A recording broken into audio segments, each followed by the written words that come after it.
A lot of people in concentration camp did not die solely due to lack of food. They died because they lost hope. I know this sounds very stupid and weird, but that's one of the core ideas presented by Viktor Frankl in his book Man's Search for Meaning, which he wrote after being in a concentration camp for 2.5 years. To explore this idea, I have a question for you. Imagine you are the prisoner of one of the concentration camp and you are given out a watery soup and a small piece of bread as your daily ration.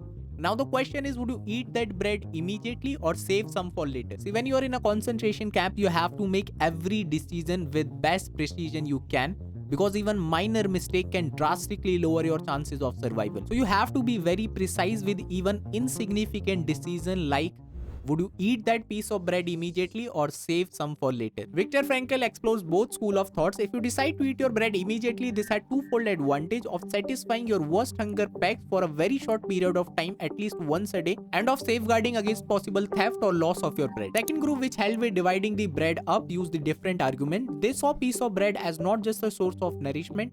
For them, it was a ray of hope during most difficult moments of daily camp life.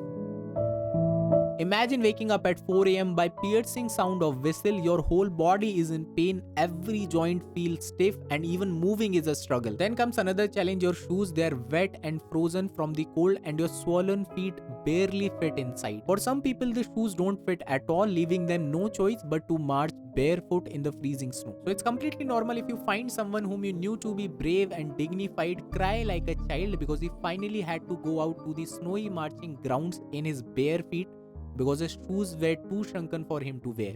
In all those difficult moments, you can find a bit of comfort, a small piece of bread which you draw out of your pocket and munched with absurd delight.